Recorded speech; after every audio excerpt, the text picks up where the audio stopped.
Oh, crap. Good morning. Hi, everybody. Sorry about the delay. Believe it or not, I was actually early. And then I don't know what happened with YouTube. They changed the screens up. And so something was going around and around and around and around. And then I finally clicked on something else and I started to stream and the microphone wasn't working. Anyway, welcome. Good morning. It's Sunday, July 19th. And we're about to go into a new moon in Cancer. Hi, Nikki. Hi, Siva. Hi, Sabrina. Hi, Lana. Hi, Cece Pups. Hi, Cole. Hi, Ryflores. Hi, Arabella. CJD. Hot Retarded Chick. Welcome. Hi, Juan. Sorry I didn't get the call. I was getting on here. Hi, Michelle. Katerina. Shelly. Lida. Flamingo. Small Wildflowers. There you are. Marwa. Stephen, good morning. Welcome back after your long vacation. Royal Relations. Okay. And Mariana. All right. So, okay. So first thing I want to talk about is we have a new moon in Cancer. It is technically on July 20th, which here in the United States is for tomorrow. And it is in opposition to Capricorn. So we have had a lot of Capricorn Cancer activity over the last couple of years. And this week is sort of, I don't know if it's a culmination, but it sort of feels like it's becoming a culmination, an offering of wisdom through the journey. That's what I want to say. Good morning, Cosmo Kids. Good morning, Shelly. I think I said hi to Cole. I hate when I miss somebody. Okay, so I also wanted to talk a little bit about, in addition to this new moon, we have an aspect between Mars and Mercury. And it really feels very powerful because Mars is in Aries and is going to be in Aries for the next 6 months. Aries is technically the first house, the house of self. And then we have Mercury in Cancer right now. And that's the house of sort of others, the house of family, the house of nurturing.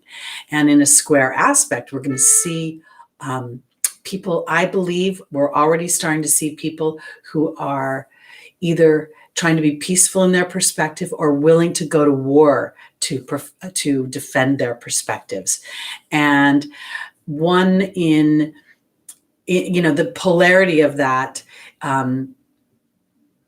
I don't know that it serves our greatest and highest good. That's the way I want to put it, because I feel like, well, squares are tense and create friction. And this new moon has a argumentative energy to it. So it's going to add to the mix of it a bit. And these new moons and full moons have a 2-week influence. So I feel like as a tribe, I feel like as we are mindful of those that push our buttons, and we go into stepping into being the peaceful warrior. I don't know if you guys are familiar with a spiritual writer named Dan Millman. He wrote The Way of the Peaceful Warrior. So that's really kind of been the theme in my mind this week, of being the peaceful warrior, knowing what pushes my buttons and what doesn't, and to I don't want to avoid conflict in a sheepish way. I just want to make sure that I'm in an energy that supports the highest balance if I get into a dynamic where I'm in challenge with another person. So, okay, so that's kind of where I'm going with that. Be mindful of others that may be impulsive, rash when you're driving. Be mindful. Mercury rules movement, rules our everyday travel, rules highways, sidewalks. People may be more willing to flip you off on the road. So don't go flipping them off back. Hi, Christy. Did I miss somebody? I think I did. Yeah, there she is. Hi, Christy. Okay. Siva, I think I said hello to you. Okay, so before we started, because I thought I had so much time before I went into the 5-minute delay, I pulled the High Priestess from the Kyle Gray deck. I'm sorry, the High Priest from the Kyle Gray deck. And when I read about it, it was talking really much about co-creation, that through our intention, we are co-creating with the universe and have the power of the universe to harness. So, and then I noticed the falcon. And the falcon is a symbol of great sight. All birds of prey see things from a really from a perspective that allows for, it's almost like, this is how I kind of want to put it. I feel like birds of prey not only see what they're putting their target on, but they're able to sort of have this inner perspective for anybody who might try to come in and poach their prey. So anyway, that's where I'm going to go with that. This week, I want you to also think you're co-creating. So we take the high priest, intend and create. When you walk into situations, you may be starting work back. You may be around people who are extremely protective of their viewpoints. We have so many fires in the iron right now, from the pandemic to politics to, unearthing people's dirty laundry in all sorts of ways in different genres.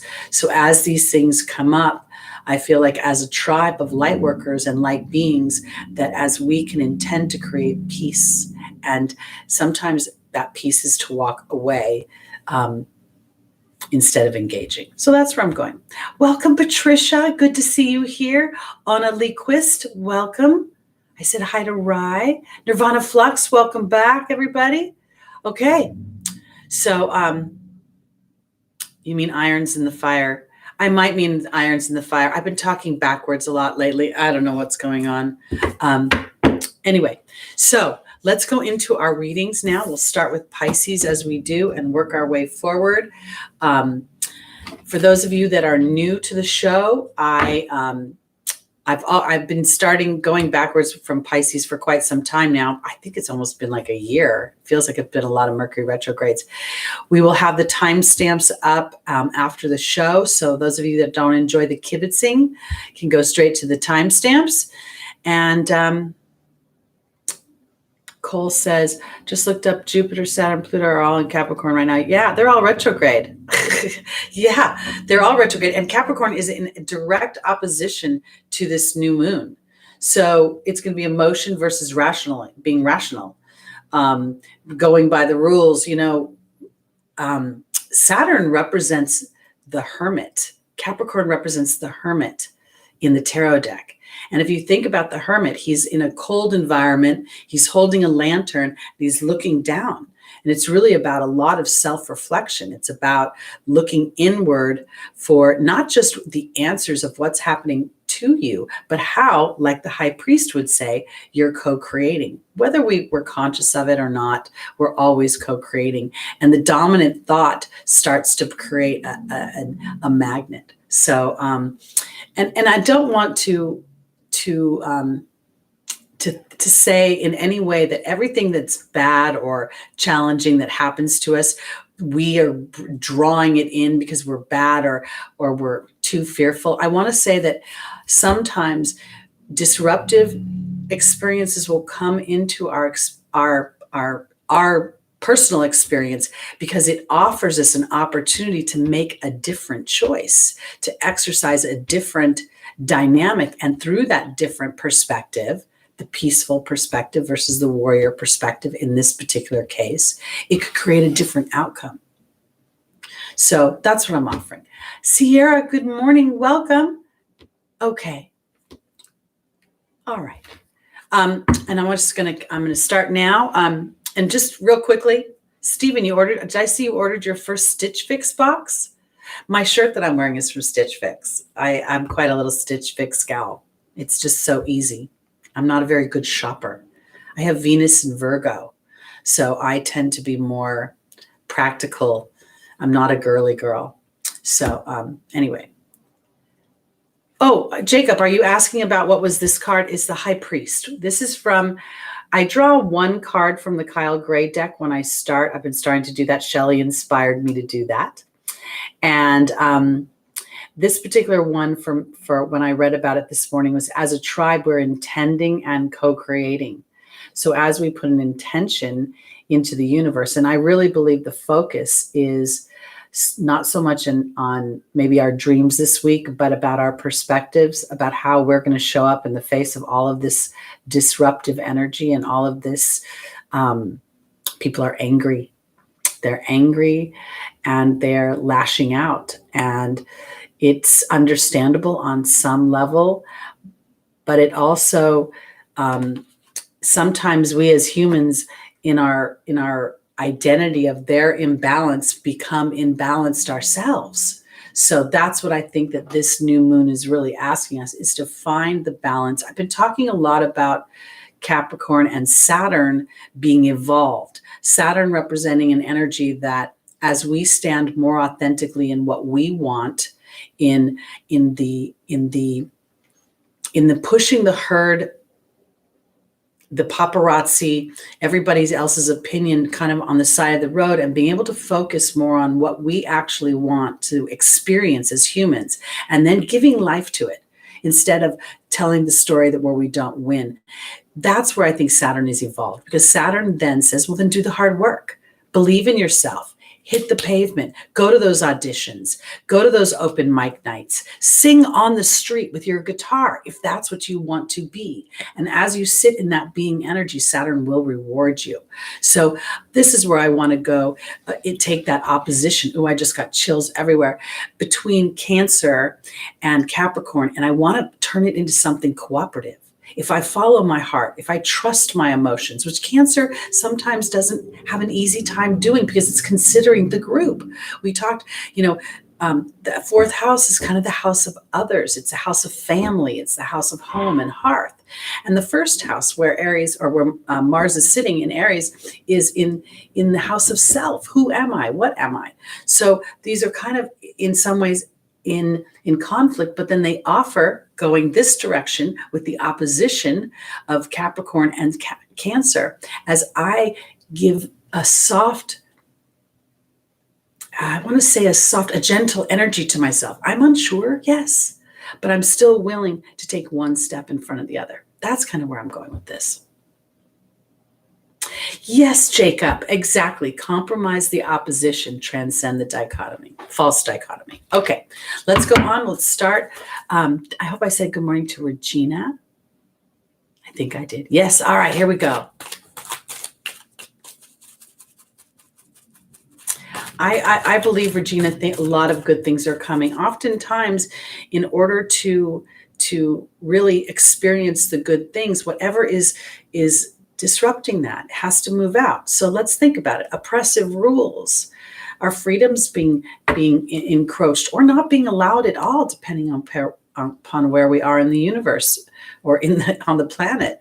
So as we stand in a willingness to sit in the disruption, to bring in balance, and then hold that thought, that higher vibrational thought, I am intending this, so I am creating it. The universe and God, the angels, the source energy will all align. And it does not matter the genre. Okay, here we go. Pisces, rising sun, moon, and stelliums. Get the show on the road.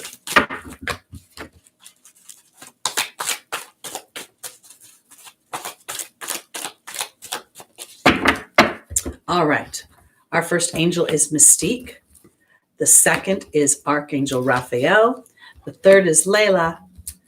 And the final is Astera. I am on Pisces, rising sun, moon, and stelliums. For those of you who don't know what a stellium is, it is three is a loose stellium, but 4 planets or more in one house or sign. That is really significant towards your energy, towards what's happening with you. So pay attention to that. Okay. For my Pisces, joining Mystique is the movement card. Joining Archangel Raphael is the wind fairy. Joining Layla is the letting go card. And joining Astera is the hawk. This is really awesome and kind of so much alignment to this new moon. Remember, new moons are creating something new. We'll say that full moons are the culmination. New moons are the seedling of something new. Both have some shadow of the opposite. So with every new thing, something else is closing. But I want to say for Pisces, Mystique talks about charging ahead to continue on with, even though you may not know where you're going, you may not know exactly how it's playing out, you know how you want it to play out. And that's where you keep charging ahead towards. And here is the movement card, because you will see movement. And I want to say this, Mystique to me is always a process. She's saying you're still working. You're coming out of the dark and into the light. So this is very Gloria Estefan, from her bus accident, that song, Coming Into the Light or Coming Out of the Dark, because this is a time when, as a planet, we have been walking through unsure, dark times. And now comes a time of healing. Pisces, especially, it'll be a healing of the mind. We talked about Mercury. We talked about it being in opposition this week or not in opposition, in square to Mars.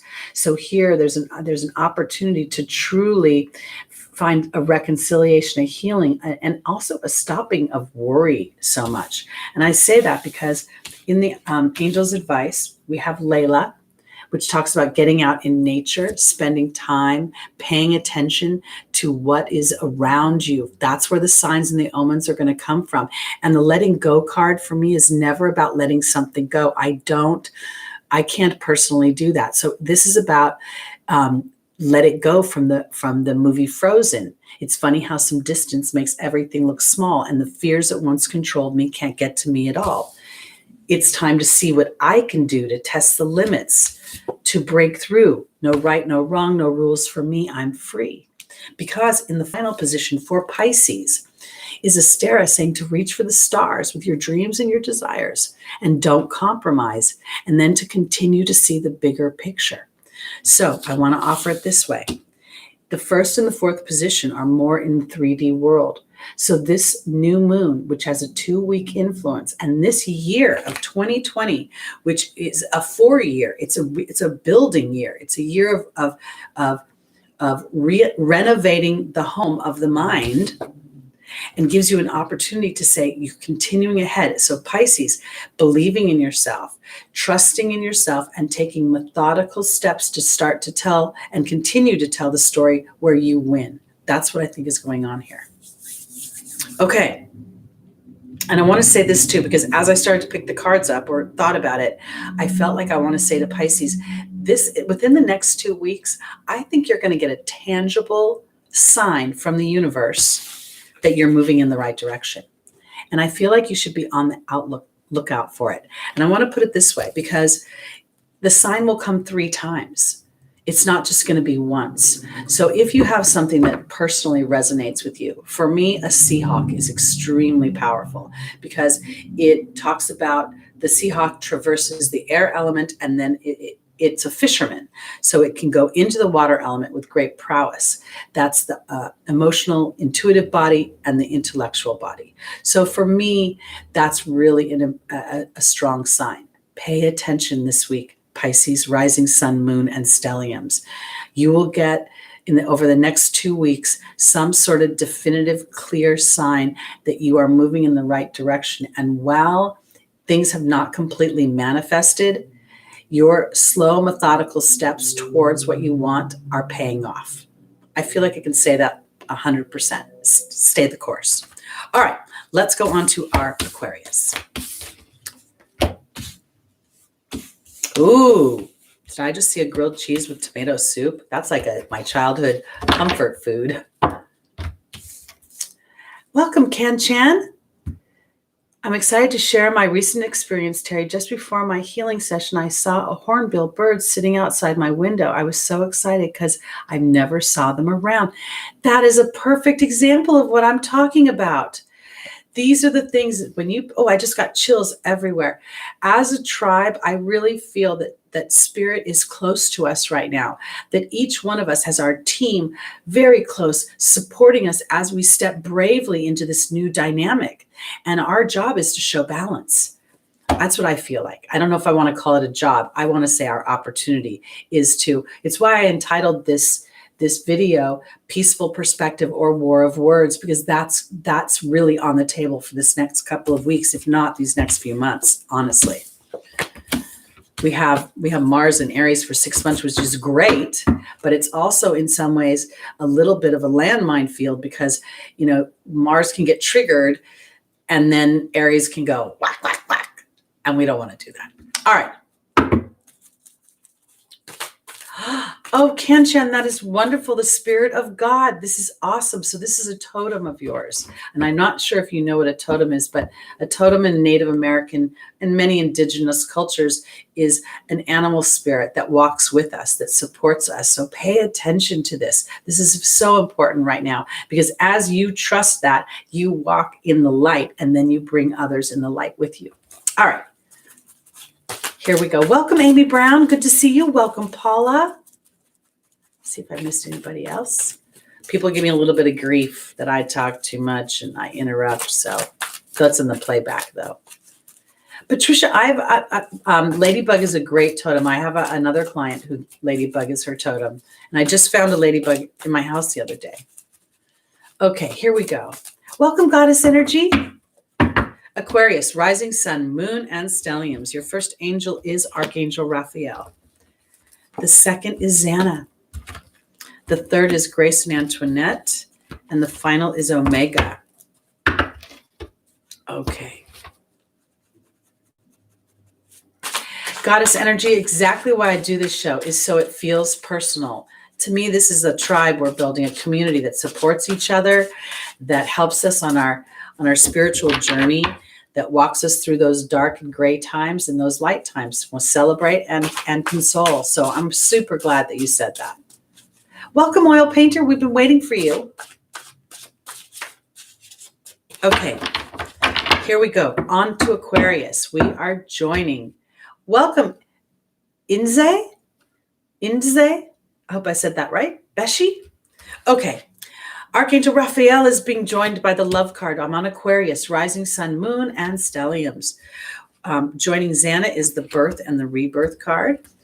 Joining Grace and Antoinette is the Grail Knight. And joining Omega is the Frog. Okay. Welcome, Sue Oliver from South Africa. Okay, here we go. Aquarius. Our first angel is Archangel Raphael, and we have the love card. And I want to say it this way. I don't know that, Aquarius is supposed to run around and be all kumbaya and love on others. I think this is love of self. I'll tell you why I say that, because I feel like we have been experiencing in the media so many people's imbalanced behaviors showing up in so many different genres of life. So I feel like there's the potential that there's maybe some illusions that are being broken for Aquarius, or things where you kind of thought somebody was one person and you're realizing that maybe they're not quite as that person. This is going to sound kind of strange, but when I was younger, my dad was still alive. I dated an African-American man. He was half African-American, half white. And when I told my dad that I was dating him, my dad had a meltdown. Like, I was like, are you kidding me? I never knew my dad had a prejudice. I was shocked.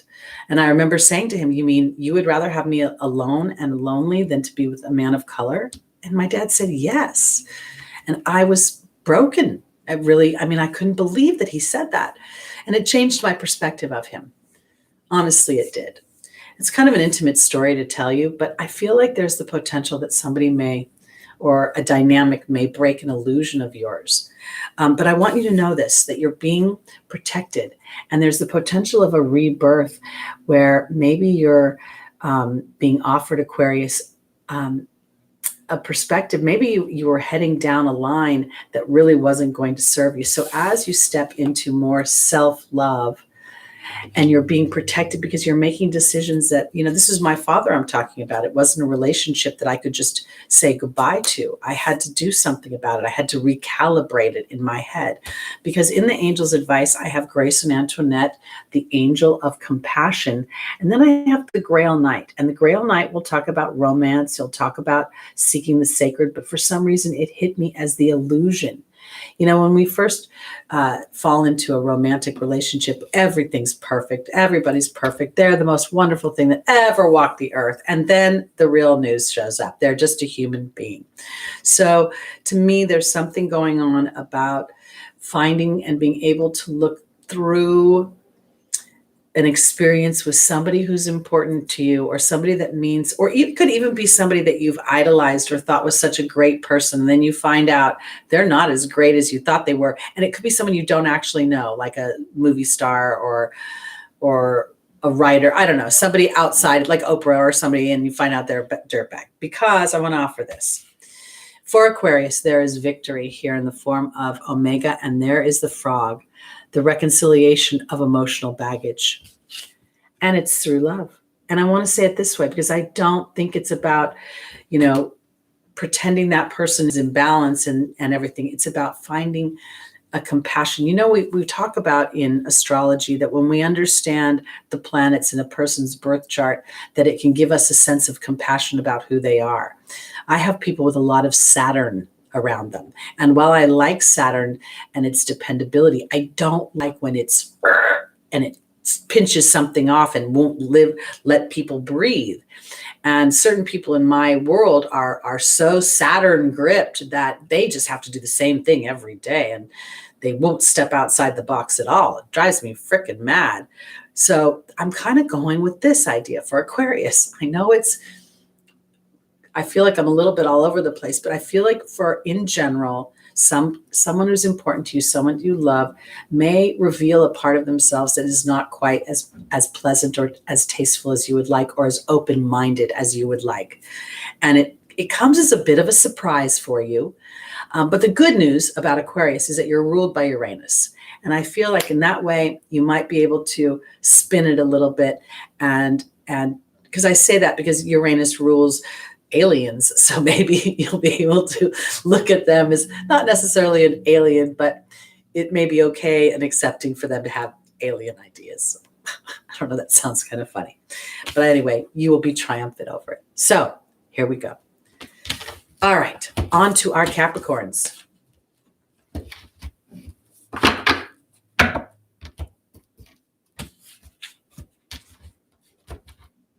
Okay.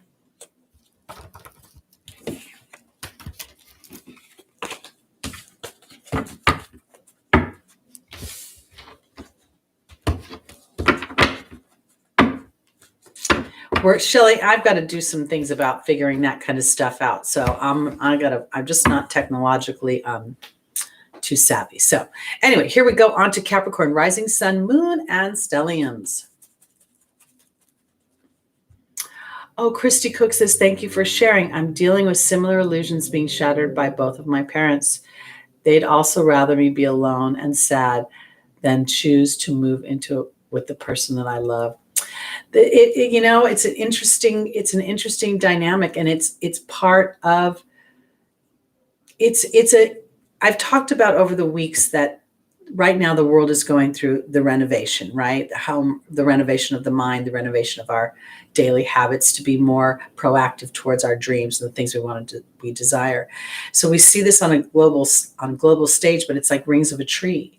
And so we'll see them slowly coming down into our very intimate lives.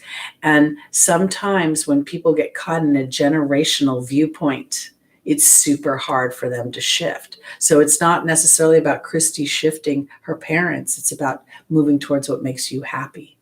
And if they would rather have you be sad and alone, then maybe you should be happy and let them be sad and alone. I'm sorry if that sounded mean. Okay, here we go. Parents tend to think they know well, and the funniest part is that most parents, they should look at their own marriages and see how they're doing. Okay, welcome, Brooke. So glad you could be back. Up for it, gal. That was not easy for me. Hey, Faith, welcome back. Chanel Coco, welcome. Okay, here we go. Capricorn, rising sun, moon, and stelliums. Our first angel is Bridget. Our second is Grace and Antoinette. Our third is Teresa. And the final is Archangel Michael. Okay, here we go. Good for you, Christy. Good for you. You know, some people think that it's selfish to put yourself first, but honestly, in some ways, putting yourself first is the most selfless thing you can do, because then you're happier. And if you're happy, then the people around you, you're more than likely to make them happy. And it really comes down to acceptance of the choices I make, acceptance of the choices you make. And if they don't agree, they don't agree. Peaceful perspective, war of words. What are we going to choose? This new moon is going to ask us. All right, Capricorn. Already feel the comments giving me grief about talking too much. Okay, Bridget is being joined by the Letting Go card. Grace and Antoinette is being joined by the Perception card. Teresa is being joined by the Cat. And Archangel Michael is being joined by the Bear. Okay, so we talked about this new moon is in opposition to Capricorn. It's like structure, rules, regulations versus the emotional body versus the heart. And I really don't want to go to the head as much as I want to go to the practicality of rules that are been so ingrained that we don't even question whether the rules work for us anymore. And they don't. So this is where I'm going. Because for Capricorn, rising sun, moon, and stelliums, Bridget asks you to look deeper. She says, caution, because don't move too fast. Because this is really a time to look. Remember, I talk about the Letting Go card representing the song Let It Go from the movie Frozen. It's funny how some distance makes everything look small, and the fears that once controlled us can't get to us at all. It's time to see what I can do.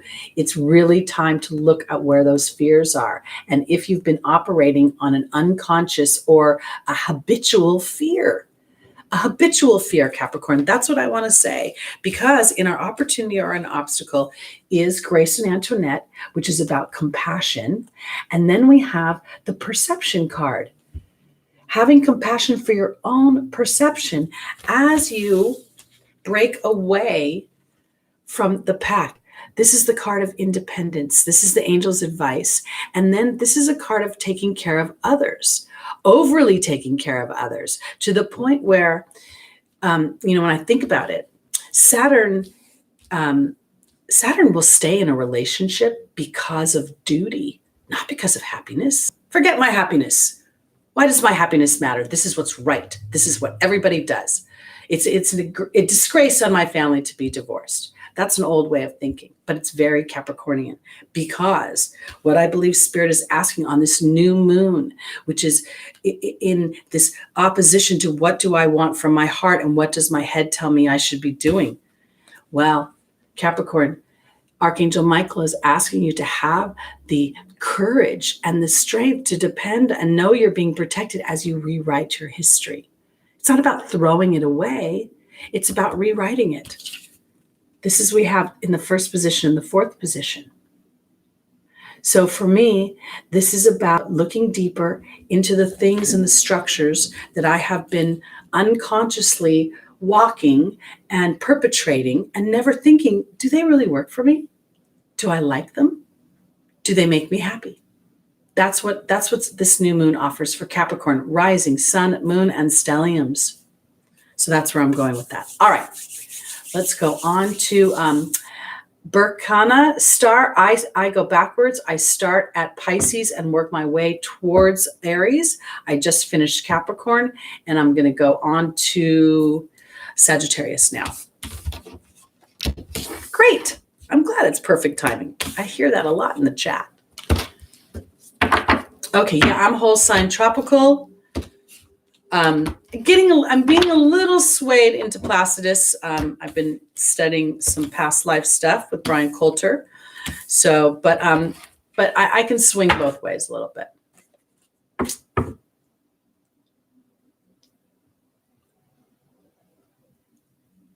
The Laura Miller Show says, you make me sad being around someone who doesn't know how to love himself and thinks he loves me. I'm learning how to love myself, and foremost from here and out, It's a beautiful day. I want to offer this. The human Laura really does have challenges loving themselves. We're not really trained to celebrate our strengths. We're actually told to dumb them down a little bit. Don't be a bragger. Don't be a bragger. And I understand that. It's I don't know. I was never a parent, so I really can't even tell you how how to manage a child between not being a boastful person and yet being able to be boastful about what they're good at. It is a challenge. I think it's partially why Spirit constantly pushes on me to go back to my heart, because when I'm doing what my heart is, then it's okay for you to do what your heart is. It's almost like it gives me this, I don't want you to take my privileges away, so I won't take yours away. That's kind of how I want to put it. So I really feel like in some respects, when we go towards our heart and people around us are resistant to that, we as souls, it's our job to sort of go la, la, la, la, la, la, la, and keep focusing, because we could inadvertently offer them an invitation that they were otherwise afraid to take. Okay. All right, here we go. Jacob, I think it's kind of like it. I think it's not support. I mean, don't mean to get up your grill about the phraseology, but I feel like it's like when you look at your child as if they can do no wrong. It's kind of like it's the fine line between being able to be proud of what you do and then also be proud of your teammates or the others around you and lift them up as well. So, okay, here we go. We are on Sagittarius, rising sun, moon, and stelliums. I go backwards. I start at Pisces and work my way towards Aries. Here we go. Sagittarius, our first angel is Akasha. The second is Bethany. The third is Chantal. And the final is Layla. Welcome, Mariana. Right, exactly, Jacob. Not putting them up on a pedestal. Exactly, Crystal. I think of myself as fabulously flawed. That's what I've been telling myself for quite a while. And other people when they get up my grill. I'm fabulously flawed. Get over it. Okay. So joining Akasha for Sagittarius is the horse. Wow. The teacher and the horse together in the foundational position. If that doesn't read Jupiter to me, I don't know what does. Bethany is being joined by the restriction card. Chantal is being joined by the wind fairy. And Layla is being joined by the protection card. Okay. For Sagittarius, this new moon, as we were talking about, it's in Cancer. Cancer rules our emotions. So I want to go here. I want to say Akasha, the spiritual teacher, talks about you having an ability to counsel others, and Sagittarius naturally does. You rule the angelic realm, you rule higher knowledge, you rule wisdom and priests. And then we have the horse. And I want to say this way, because I feel like the horse right now is really talking about going in another direction. And I don't know if that direction necessarily is talking about you teaching others, but allowing yourself maybe a new level of connection to spirit, allowing yourself an opportunity to go back to being the student versus the teacher. And I say that, and I'm going to go to the final position because Layla's here asking you to spend time in nature and meditating. And there's the protection card. And I feel like we talked about, or I've talked about this, the dynamics of this new moon. There is a square between Mars and Mercury. The first house of self is where Mars is sitting, and the house of others is where Mercury is sitting. And I feel like for my Sagittarius is that there is a certain part of you that is going to have to sort of allow yourself to be the student this week, to go in a new direction so that you can gain a new perspective. It's almost as if, it's interesting because let me go to the opportunity or the obstacle. I have Bethany in the restriction card. And I feel like this is a lack of self-care. We've seen restriction here. Okay, whoa, I'm getting two things here. So let me back up a second, because I want to go, first of all, to the individual Sagittarian, the single Sagittarian. I think when I'm talking to the single Sagittarian, I'm talking about allowing yourself to take the next level to your spiritual growth. And it's about going in a new direction. It's about considering a new perspective of some kind. And it may not be a perspective that you necessarily agree with, but that there are pearls of wisdom that come through that perspective. I'm not particularly... I'm not Catholic. I'm not into Catholicism, but there are pearls of wisdom within that religion that I find beautiful and I love it. So I feel like there's something there. Now I want to go to my Sagittarians that are coupled up, because I do believe that in some ways what Akasha is offering you is independence in your spiritual journey here. It isn't about trying to get somebody to be with you. It's about being okay doing it on your own, because in the opportunity, the obstacle, I'm going to get resistance. So I must take care of myself. And in the angel's advice, I have Chantal, the angel of romance, and the wind fairy. And I really feel like on some level, Sagittarius should be considering how their spiritual journey, their spiritual, you know what? I want to even put it this way. You could be an atheist. I don't think you'll be on this show if you're an atheist, but you could be an atheist. If that's your spiritual belief, that there's nothing here, we're just people and then we're worm food, great. But I feel like in some level, you've got to be independent about it. You've got to go your own direction about what you believe, not looking for the group to agree with you right now. And as you do that, spirit will protect you. And it is important. And when I say protect you, I don't mean from physical harm. I mean from nattering, from people coming in and questioning you and asking, how do you know this? And how do you know that? And blah, blah, blah, blah, blah. I feel like there is a part of Sagittarius, because you're Jupiter sees the bigger picture of things. Jupiter is benevolent by nature. I feel like this is a little bit about being about me, Sagittarius, and what makes me happy. And I feel like there is, as I take care of myself, I kind of start to really go, wow, I like this. This is working for me. My spiritual journey has allowed me the privilege of manifesting some things I never thought I could do. Manifest working from my home, not because of a pandemic, but because I chose it. I choose when I wake up in the morning. These are things that were outside of my reality, but I just kept connecting with spirit and being independent in some ways in my thought, and not giving into the, well, how are you going to do that? Where is that going to come from? It was a part of me that had to sort of push it out. So as you connect Sagittarius, you will learn something from your spirit guides, that you're being protected as you, and I want to say this way, because when I look at this restriction card, this has been a lack of taking care of myself. And now is an opportunity to actually change that. Okay, going on.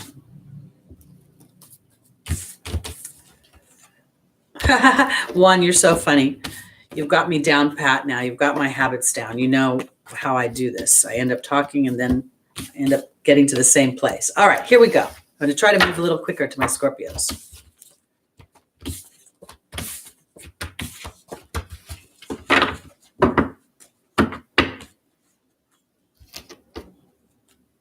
Thank you, Little Miss Abundance. I like that name. I like when names work for us. Hi, Wanda. Welcome. Okay. Juan has a stellium in Virgo. He's on it. All right, here we go. Oh, I'm sorry to hear that, Stephen. Prayers for Stephen's cousin. All right. Scorpio, rising sun, moon, and stelliums.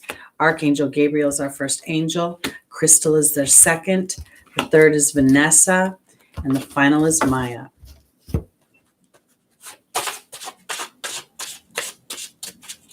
Five planets in Virgo. Wow.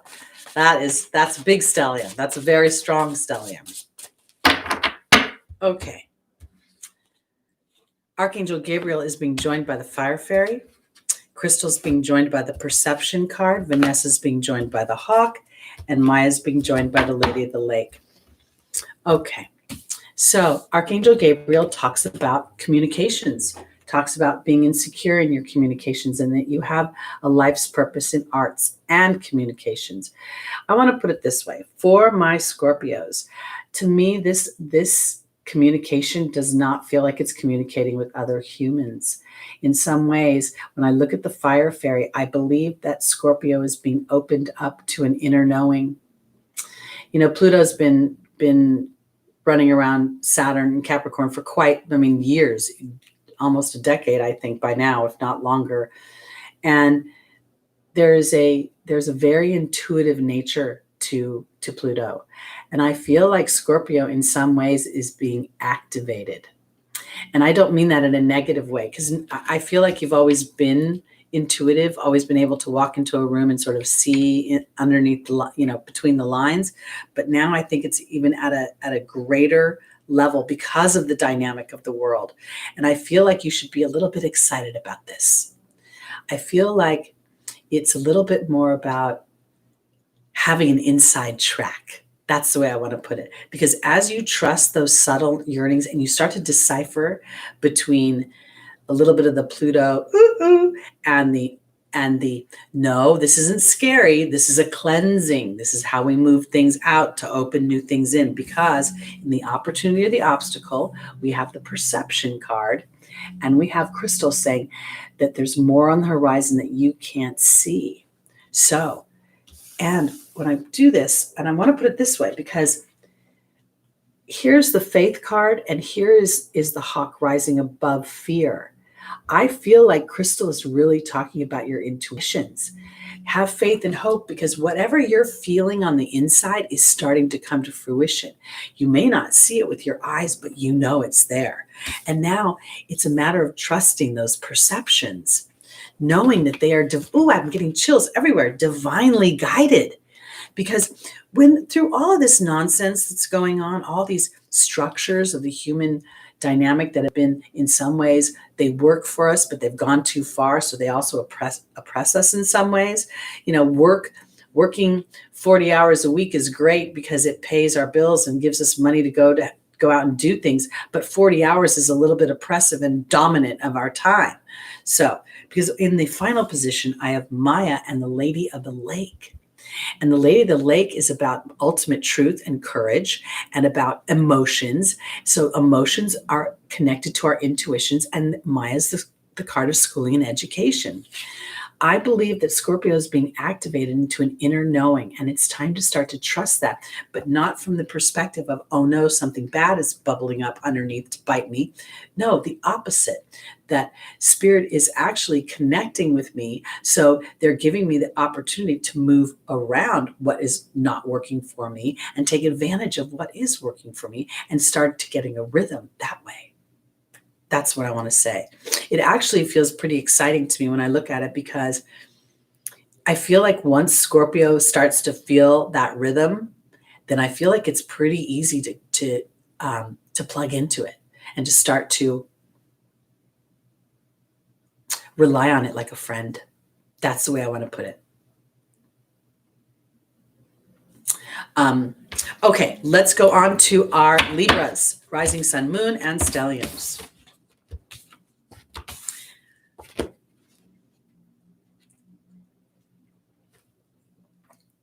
Awesome, Grace. And I want to offer this too, because we're talking about the new moon and these oppositions between Cancer and Capricorn, right? So Cancer is going to be feeding that intuition. And Capricorn is going to say, intuition, submission. It's going to be like, no, that's woo-woo. Let that opposition be what it is and prove to yourself. I always say to my students that when they're starting to open up their intuition, you ask for a sign 3 times, and then you keep your eye out. And then you start to play with it a little bit. Okay, well, now I'm pretty sure this is our sign, or you're supporting me with this, but now I need just a little bit more confirmation. And when you do that, it's crazy.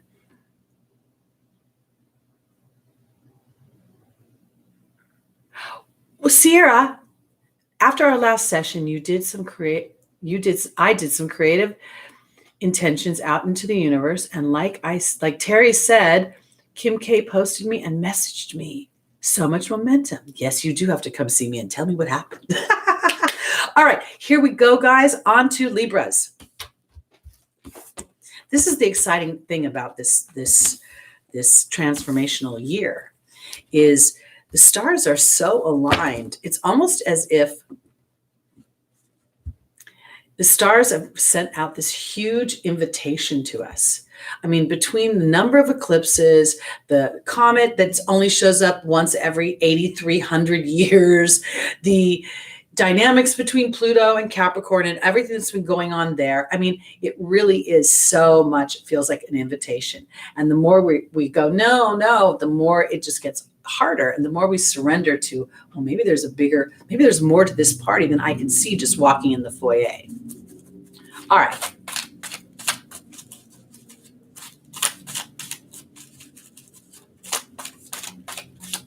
Okay.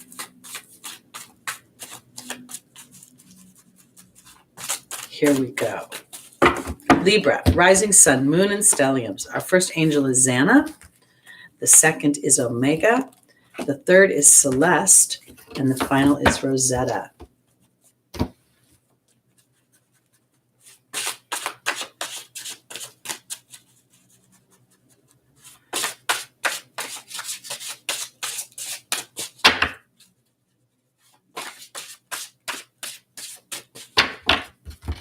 All right, Libra. Xana is being joined by the risk card. Omega is being joined by the partnership card. Celeste is being joined by the love card. And Rosetta is being joined by the focus card.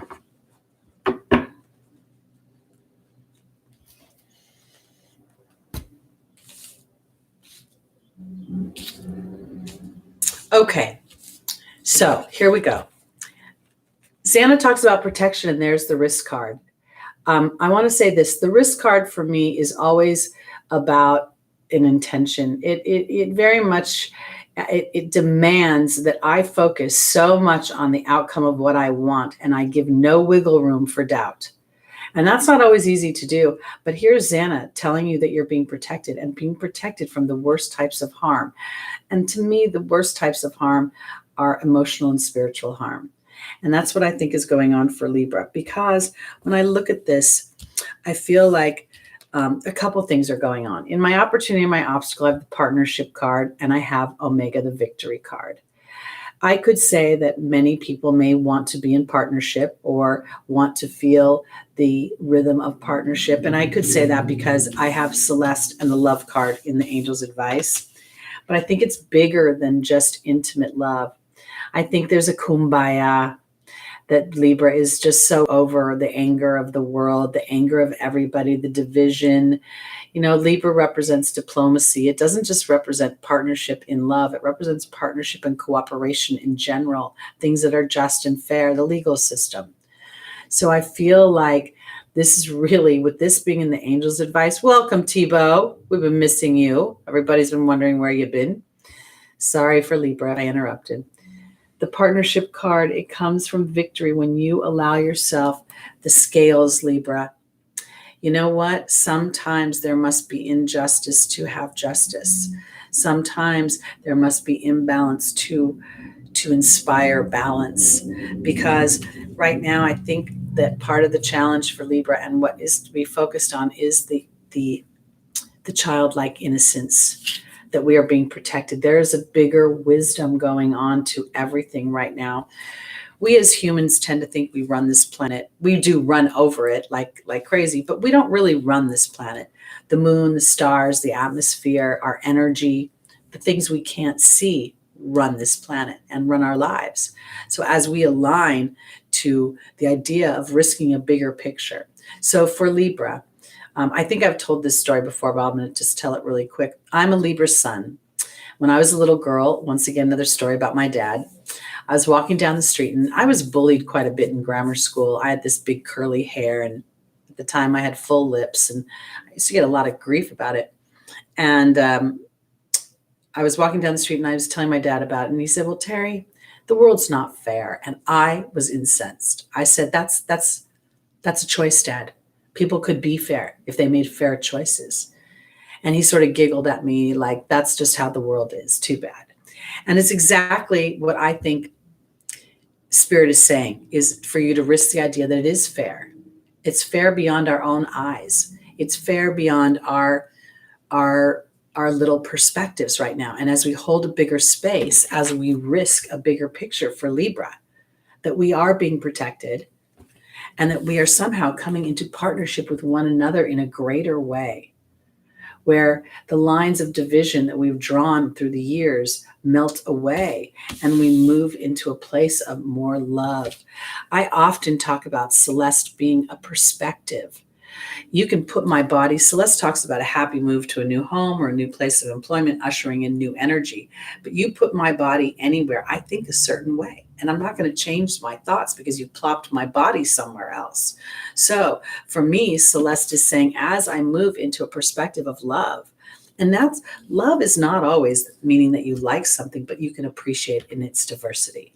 And I do believe that then we can start to experience things from a more childlike perspective where we enjoy each other and the diversity that's being offered to us.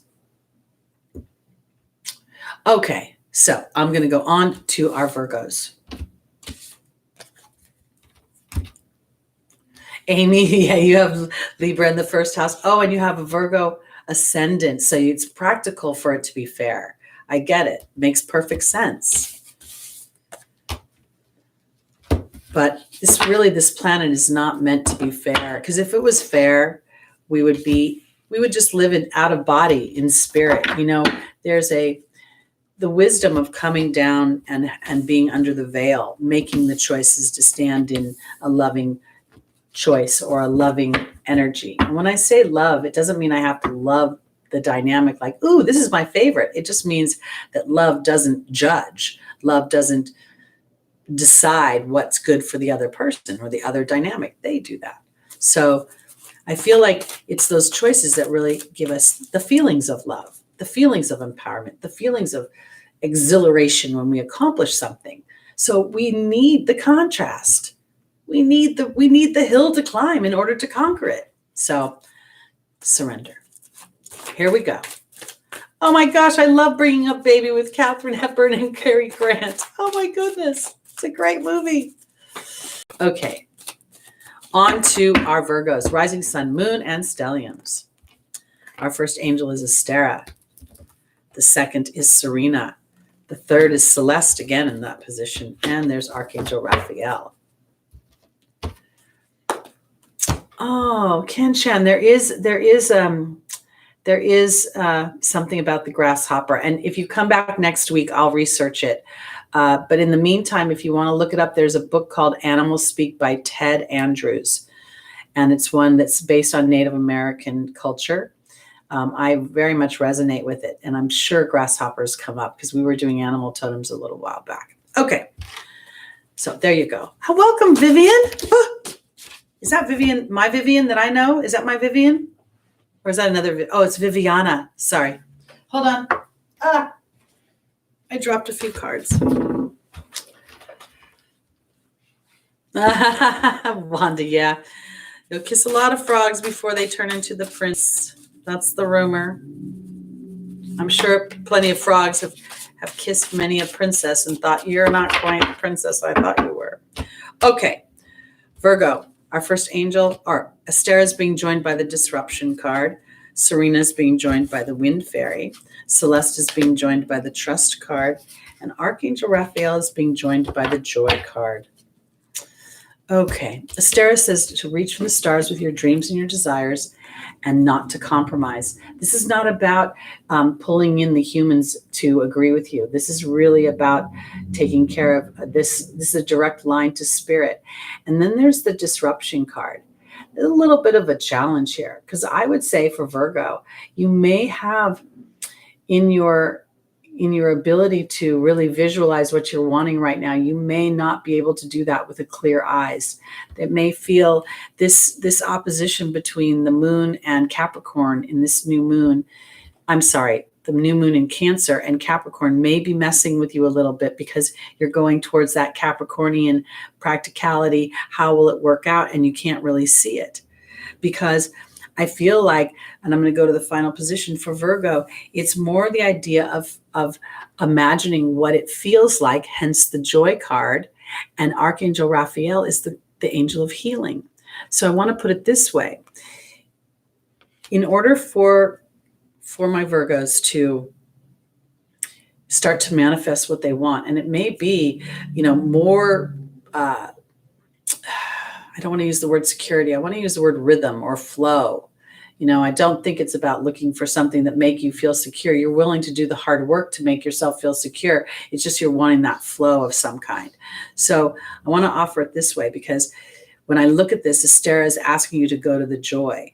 While the disruption sits there, the disruption, don't analyze the disruption. Don't try to stop the disruption. Don't try to figure out what that disruption is meaning, because it will take you down a more disruptive path.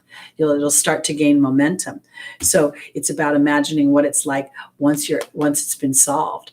Oh my goodness, I see that money in my bank. I see that multiple, commas in my bank account.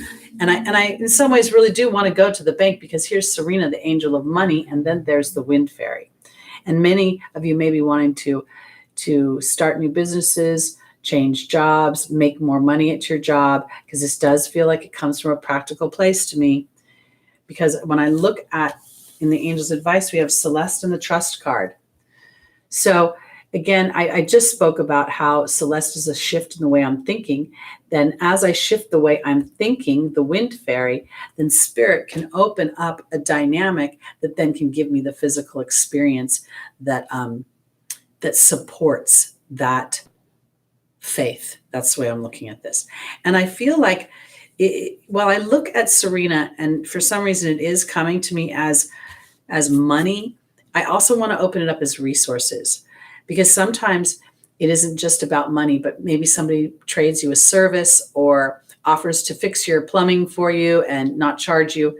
Just a little something like that. I feel like thinking a little bit outside the box, and that might be just a little bit challenging for you this week. So I'm trying to think if there's something else they want to say. I'm going to just pull a clarification card for you. Okay. I got the Queen. The Queen is about reception. It's also about fertility. So here we go. There's going to be something that's going on that kicks you into your mind. You're ruled by Mercury. Mercury is squaring Mars right now, so that might be part of the challenge.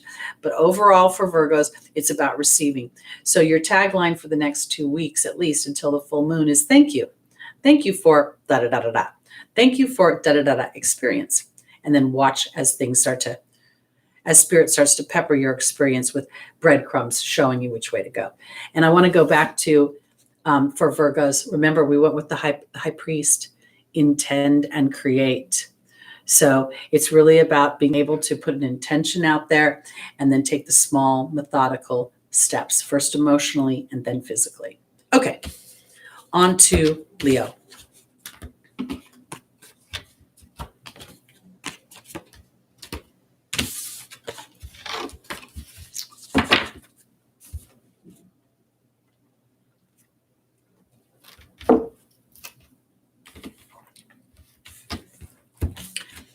Kanchan, the first thing I think of when I think of grasshopper is I used to watch a show, which I really loved, called Kung Fu with David Carradine.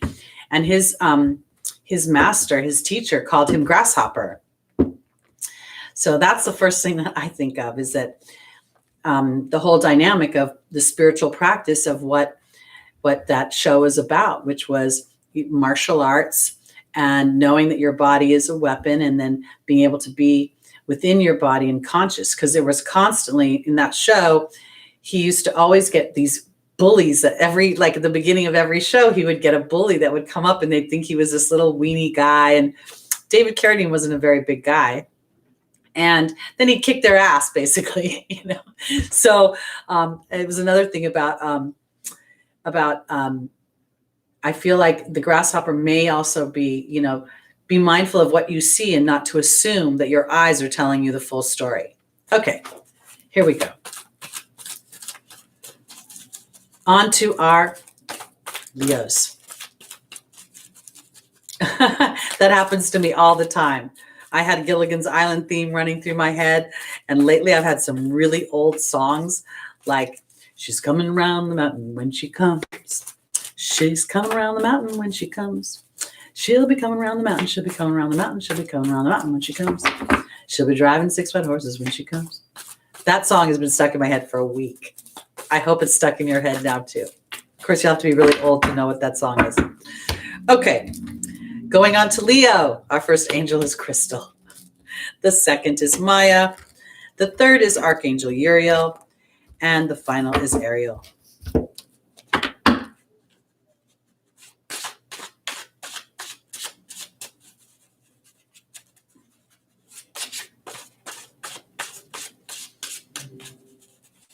Okay. Joining Crystal is the spider. Joining Maya is the stag. Joining Archangel Uriel is the earth fairy. And joining Ariel is the novice. Interesting. Excuse me. Okay, when I first looked at this, I felt like Leo was wanting to embark on a new project. And in some ways, it felt like there's a learning process to it, that there's some sort of, there's a learning curve, or there's something where I can't just blow out and do it. I need to take a little bit of time in what I'm doing.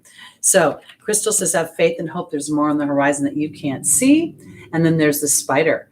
The spider talks about creative projects. And really today, I'm going to go straight to creative projects.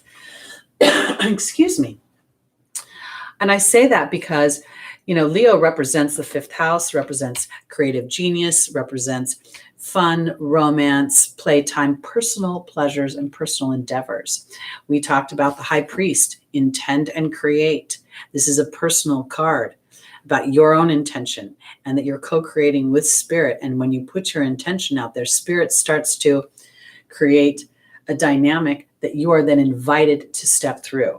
If you don't step through it, I don't know what to tell you about that. But I want to offer you this because I got a little resistance from Leo. Like, I don't really want to have to learn anything. I felt like, and I'll tell you why I say that, because Archangel Uriel is about frustration, and then there's the earth fairy. So you guys have oftentimes heard me talk about, wanting to get onto Zoom and doing this, and yet there's technological things I have to learn, and I'm resistant to it. It's exactly what I think is going on with Leo right now. Something is stopping you. You're a little frustrated with it. Now, mind you, this is the angels, and this is the opportunity and or the obstacle. So this is about, in some ways, maybe, if I just take it one step at a time, because this is about rewriting a new foundation, a new potential. And then there's the opportunity to flatten the frustration, because in some ways, this new project, this new dynamic, this new idea that Leo is hatching has been inspired by spirit. And now it's about unstable new beginnings, having to start fresh or start a new project, something new that and there's an element of concept that you already have. There's an element in your mind of how I feel like you can imagine it or see it or want it to play out. But then there's practical structural dynamics that I feel like Leo has to learn or relearn in some ways. And that's something you may not want to bother with. And let me pull one more for you guys too, because I don't really have an outcome with this.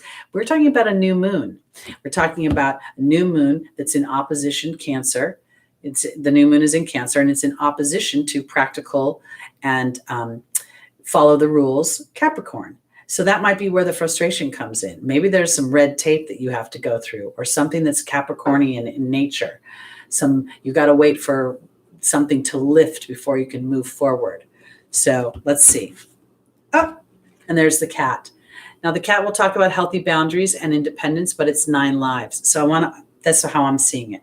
So I want to say this. If you're feeling thwarted in some way, Leo, if you're feeling like you want to move things forward and you can't, let's say you wanted to, paint a painting and you can't get the dang canvas because of COVID and, shipping, whatever, just give it some space and try to get out of your own way and learn how to find a way around your own line of thought. I feel like there's a little bit of Leo that's just sort of annoyed. Like, I don't want to have to. Can't it just be easy? Can it just be easy? Can it just flow? Yeah, no, not this week. Okay. Sorry, guys. I don't know why I'm having this little tickle in my throat. I think it's because I'm trying not to have it. Thank you, whoever said I look nice in yellow. Oh, Angie, thank you so much. I was thinking that we're almost in Leo season, actually. So I wore this color because I was thinking, oh, the sun rules Leo. I'm going to wear that. Yes, maybe we will have answers for the kids returning back to school. I wouldn't bet the house on that, Patricia. I don't think we're done with, if you look at the astrological dynamics and what's coming up in the retrogrades and I don't know. I'd try to be so patient with yourself and with the whole idea. And I want to say this too, because last year, and I didn't know I told Spirit, I do not want to know about, crazy stuff. I don't want to know. I don't want to predict death. I don't want to depress people. This place is hard enough. So they didn't show me the pandemic. They showed me homeschooling. They showed me people working from home.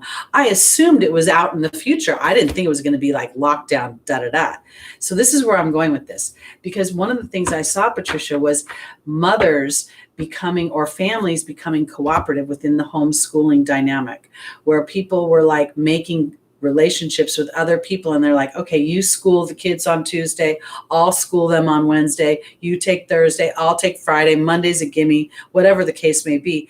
And because you're keeping these kids just a small group of people, it's okay for them to be together without feeling vulnerable. That's where I'm going. So hopefully that's going to kick in and you guys will get some relief.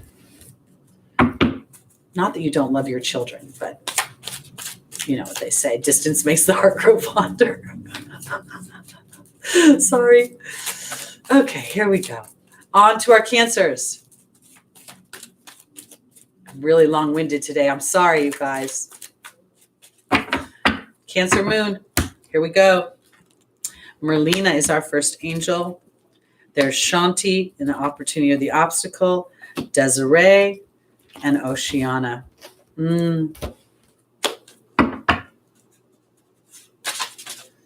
I always find it so interesting when they say, oh, you're confused. No, you know what to do. Usually means there's a big decision to be made, one that we don't want to make. Let's look and see.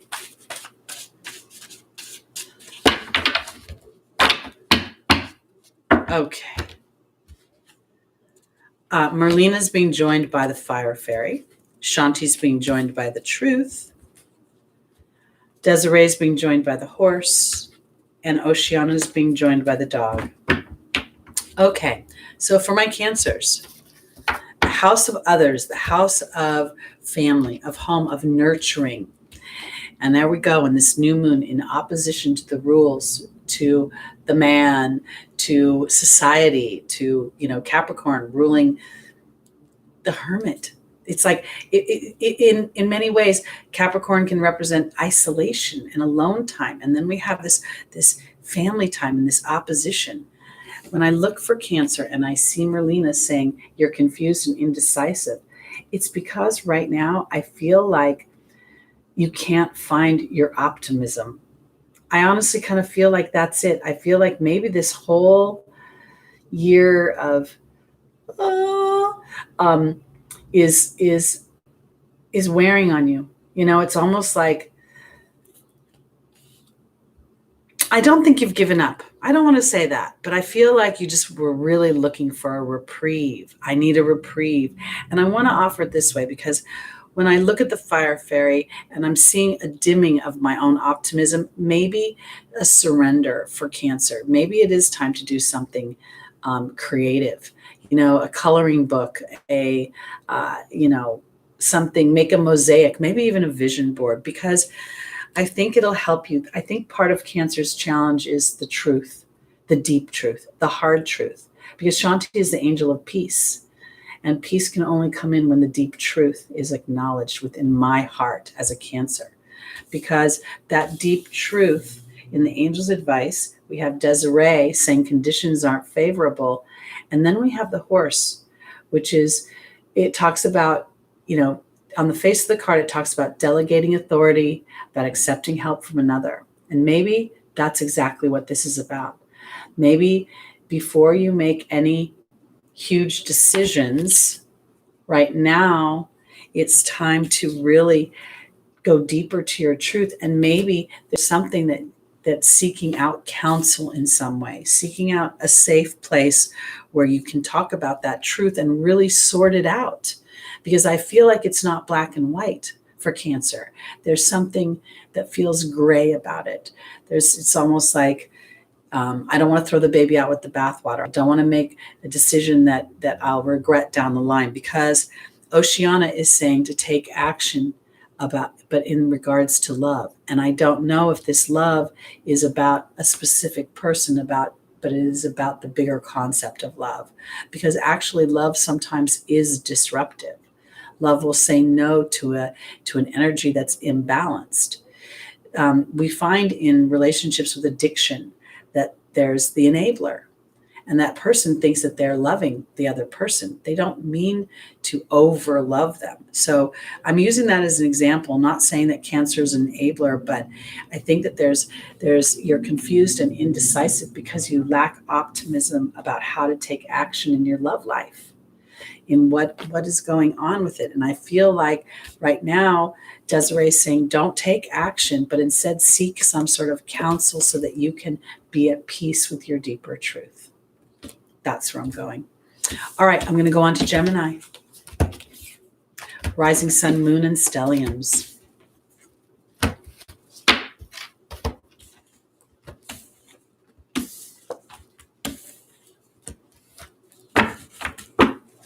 Wow, Laura, that's pretty heavy, but it's a heavy year. And it's kind of a year when that love says, you know what? I need to make new habits, because if I really love you and I'm building this resentment for you, then maybe something's not really love here. Maybe there's something else going on. Okay, here we go. Gemini, Rising Sun, Moon, and Stelliums. This is for you. Our first angel is Archangel Gabriel. The second is Caressa. The third is Yvonne. And the final is Lada.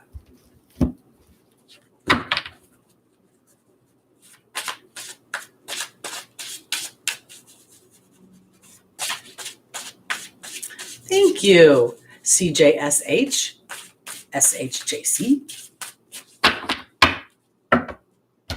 All right. Joining Archangel Gabriel is the Letting Go card.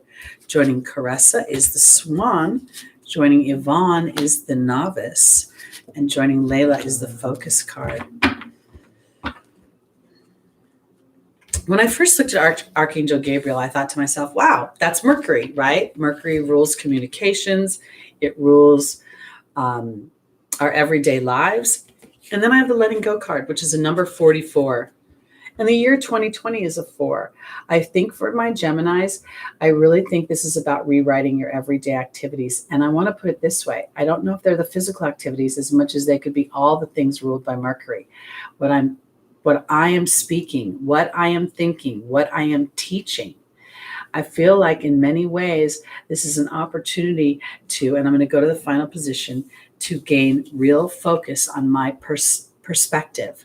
And I want to put it this way, in a good way. It doesn't feel like it's in a negative way as much as it's more focused and intentional. We have Archangel Gabriel talks about giving your insecurities over to her so that she can comfort and guide you as you step into the energy of letting go.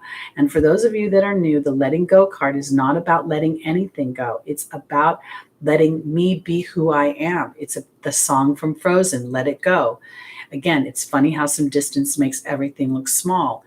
And the fears that once controlled me can't get to me at all. Because now as a Gemini, I'm ready to see what I can do. I'm ready to focus in on it in connection with spirit. Because in the opportunity or the obstacle is the Swan. The Swan represents a transformation within my intuitive body, and where I feel I've gone from the ugly duckling of Gemini going back and forth, from the story where I lose to the story where I win, story where I lose, story when I win. This is the end of a cycle of life. I believe that you are starting to really quiet the doubter within, and you're starting to empower the visionary within, where you see your life and the way your life you want it to run, Mercury, in a greater focus and perspective. Because in the angel's advice, you're starting to learn how to be vulnerable to the chapters of your life. And that as one comes to one conclusion, every new moon represents a new beginning, but for a new beginning, something must end. And it doesn't have to be situational. It could be attitudinal. It could come from a perspective. I entitled this video, Peaceful Perspective or War of Words. These are not just the words we have with others, but the perspective we give ourselves, the mind. Am I going to be peaceful in my perspective, or am I going to war with myself and say, I don't know. I've never had any evidence of it ever happening, so how do I know it will? But we don't have, if we're looking, let's say, for the love of our life, no, most of us aren't sister wives. We're not in a group. It's a one-on-one. So the whole idea that you would date many people and they would not be the one is logical. So that's where I'm going for my Geminis. I feel like there is a liberation in some ways being offered to you, and a real claiming of the things that you want, and being conscious of how you're thinking about them, and allowing yourself this vulnerability to a new dynamic without being scared. I feel like I'm more curious. Gemini's curious. It wants to learn. So that's where I'm going with this. Okay, let's go on to our Tauruses. Somebody asked for a timestamp. There will be timestamps after the show is over. Thank you, Juan. But for now, I go backwards. I start at Pisces and work my way towards Aries. So we're in our last two signs. Does a vision board work? Angie, you know how a vision board works is to pay attention to the vibration when you're putting the things on the board. I had a client who wanted to be in a relationship, and she created a vision board, and she came back a week later. I was coaching her, and she put all these pictures on her board that had couples looking the opposite direction. None of them were looking at each other. So a vision board will work vibrationally. What do you believe about what you're putting on that board? And the viability of the things you're putting on. I find that it's important I put phrases on my vision board, and I have to say many things on my vision board have actually come to fruition. But there were two elements. It's not just putting it on the board. It's also being brave enough to walk through the opportunities as spirit brings them through. So, and sometimes those opportunities are scary, because in order to live your dream, you've got to step out of your security. All right, on to Taurus. Hope that answered your question. Thank you, CC Pups. Hi, Kit Kat. Welcome. Armin Baring, welcome. Oh, you're a baker. That's awesome, Armin. Sending lots of love to you. Thank you, Ken Chan. I'm a big candle gal. I have a mock fireplace. I don't know if you can see underneath my television. I took all the shelves out of the little thing and put in a bunch of fake candles. Okay, Taurus. Our first angel for you is Archangel Michael. The second is Ariel. The third is Seraphina. And the final is Vanessa. Welcome, Amani Johnson. Good to see you. For your information, I go backwards. So I started at Pisces, and I'm on Taurus now. And then we'll finish with Aries. And there'll be timestamps after if you want to check for your reading. Okay.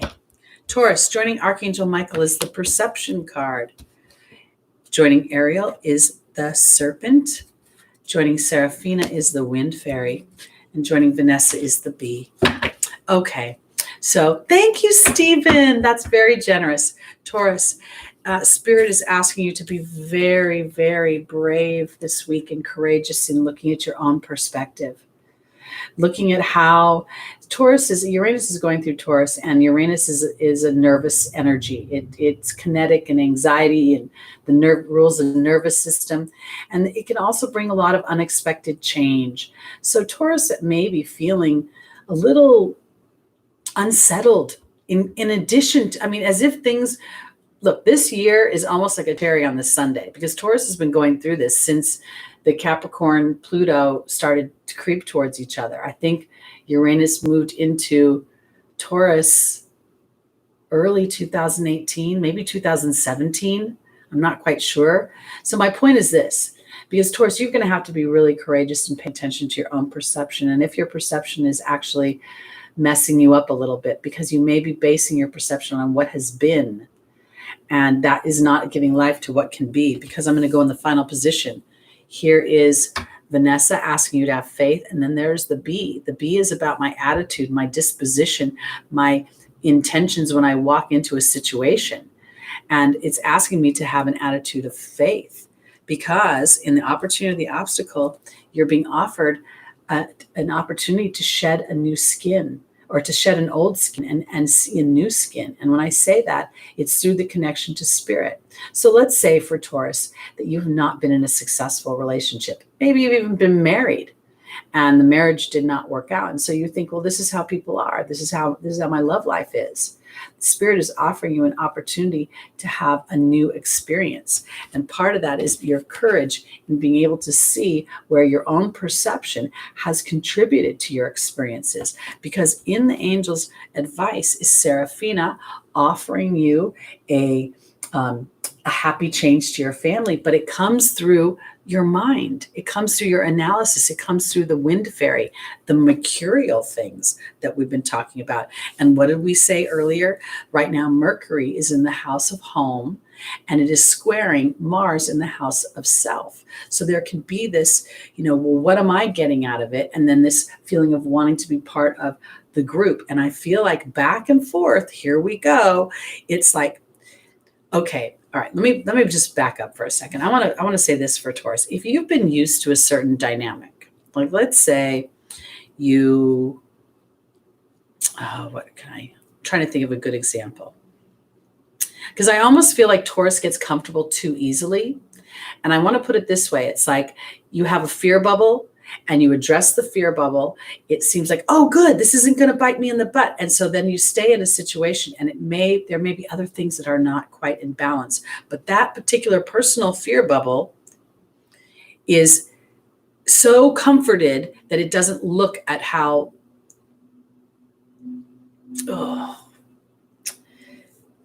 I feel like Taurus has to be mindful of their perception, where they may be cutting themselves a little bit short or settling a little bit for something that isn't quite right, because you feel safe all of a sudden.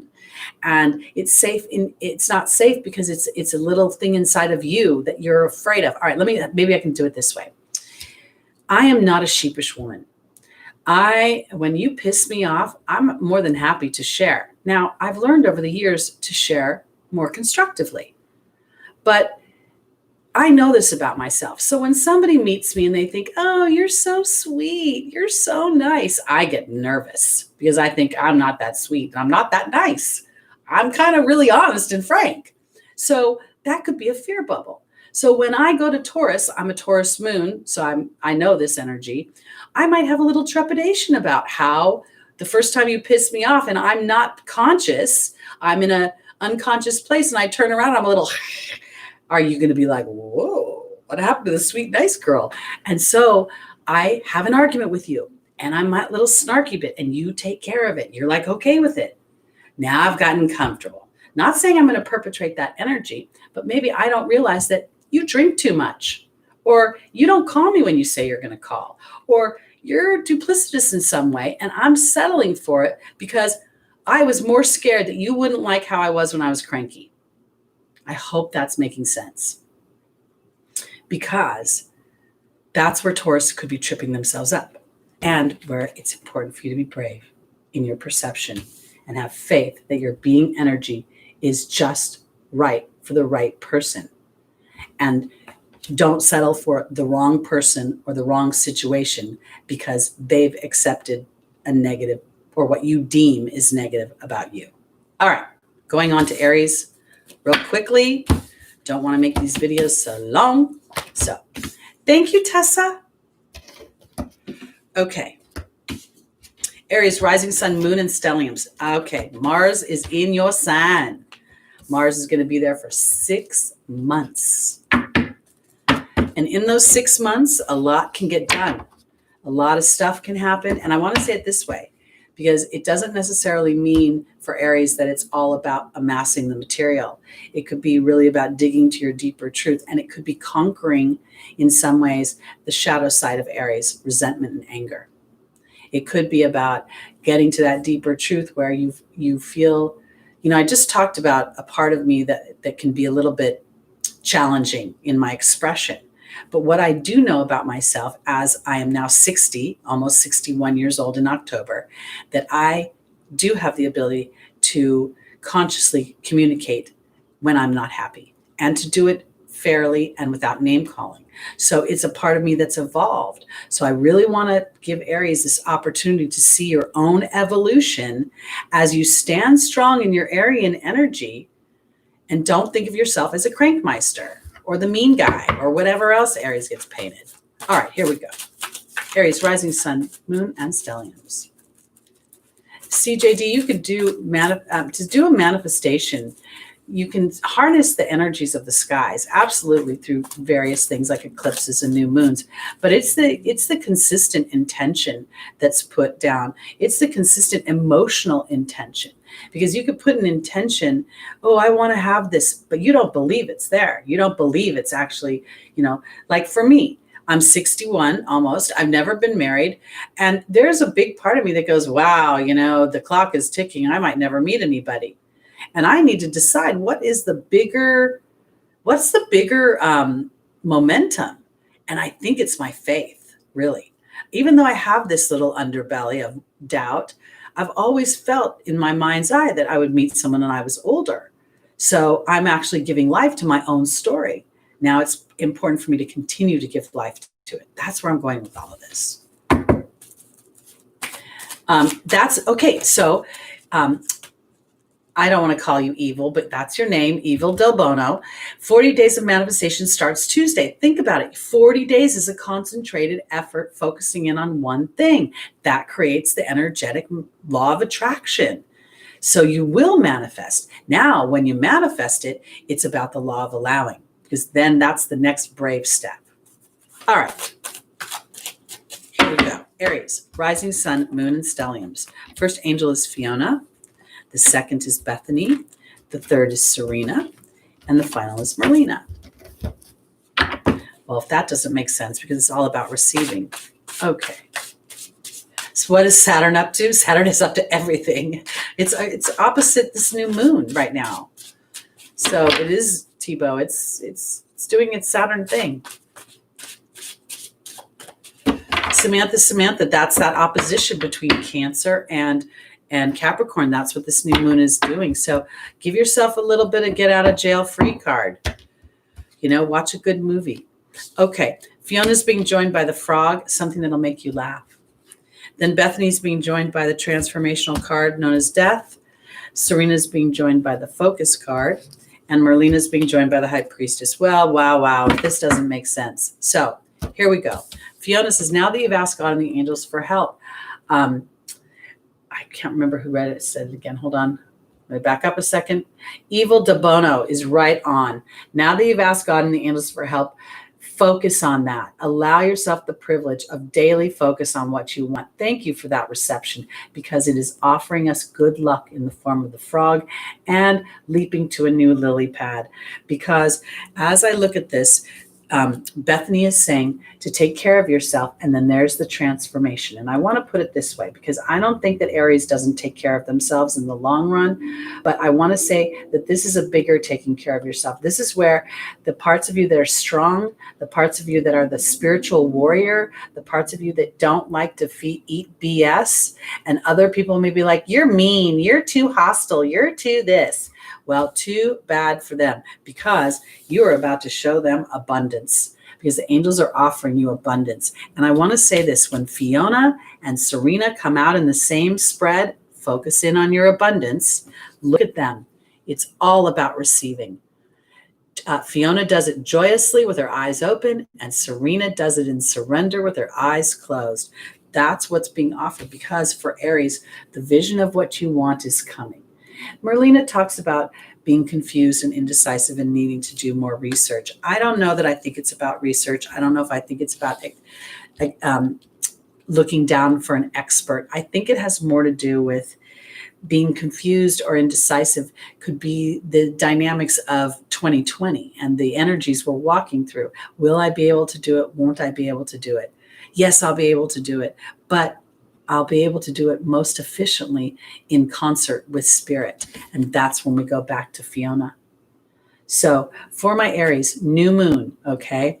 New moon in Cancer, what I feel in my home, my hearth, what I want from my heart, in opposition to Capricorn, which represents rules and restrictions in government and organizations. So we may feel like the world, the economy, politics is all crashing down on us, but it is not doing so. There's more on the horizon that you can't see in the form of the High Priestess. Keep your eye on the prize and just take it one step at a time. And when I say that, I mean, because Aries normally wants to blow out, wants to run right where it wants to go. This is a time to really be that peaceful warrior and sort of go to that David Carradine energy and walk softly and carry a big stick. Not that you would hit anybody with it, but okay. I think that's it for this week. I want to thank everybody for being here today. The show got a little long. I'm trying to keep it down to an hour and a half. So, but I want to thank you all for coming. For those of you that are new, my name is Teri Hunter. I'm an angel therapy practitioner, Reiki master, intuitive guide, and empowerment coach. I'm here every Sunday morning to give the angels advice for traversing the transits, and also to help build a community here, to see you each come. And for those of you that are new, you're more than welcome. I love watching you chat and share your coffee cups and your pizza slices and all the things that you enjoy sharing in the chat. So thank you so much. I will be back next week, same bat time, same bat channel, here on Lada's channel at 11 a.m. Pacific time. Again, if you'd like to book a reading with me, the information will be below, or you can go to Lada's website and look for me under the readers menu. Have a great week, everybody. Celebrate this new moon. Celebrate you. Namaste. Love you. Peace out.